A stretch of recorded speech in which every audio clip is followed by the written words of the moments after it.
কৃষ্ণ। আশা করি সবাই সুস্থ আছেন, ভালো আছেন। তো আজকে দামোদর মাসের শেষ দিন এবং আজকে ছিল ভীষ্ম পঞ্চক ব্রতেরও শেষ দিন। তো আজকে আমরা সবাই মিলে চলে এসেছি নদীর পাড়ে। তো এখানে আমরা ভীষ্ম তর্পণ করেছি সবাই।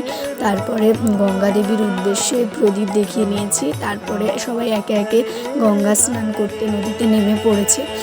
তো আমরা সবাই মিলে একসঙ্গে স্নান করে নিয়েছি। তারপর এই যে বিকেলবেলা আমরা নগর পরিক্রমায় বেরিয়েছিলাম। তো নগর পরিক্রমা সেরে ফিরে আসতে আমাদের সন্ধে হয়ে গিয়েছিল।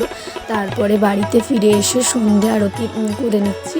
তো সন্ধ্যা আরতি কমপ্লিট করার পরে এই যে এখানে বাচ্চারা কিছুটা নৃত্য কীর্তন করছিল। আর তারপরে আমরা যে যার মতন দ্বীপ দেখিয়ে নিচ্ছিলাম। তো আজকে যেহেতু শেষ, তাই আজকে এই বছর শেষ দ্বীপ দেখালাম। তো যে দ্বীপগুলো ছিল সেগুলো সব একসাথে জ্বালিয়েছিলাম। তো খুব ভালো লাগছিল। আর এই কদিন হয়তো আর দ্বীপ দেখানো হবে না, তো এটা ভেবেও মনটা খারাপ লাগছিল। তো তারপরে আমি বাচ্চাদের কিছু গিফট দিলাম। তো তারপর এখানে ভগবানকে রাতের ভোগ লাগিয়ে দিয়েছি। তারপর সবাইকে প্রসাদ বিতরণ করে দিয়েছি। আর গোপাল সোনারা সবাই বাড়ি ফিরে যাচ্ছে। ভিডিওটি এখানেই রাখছি। হরে কৃষ্ণ।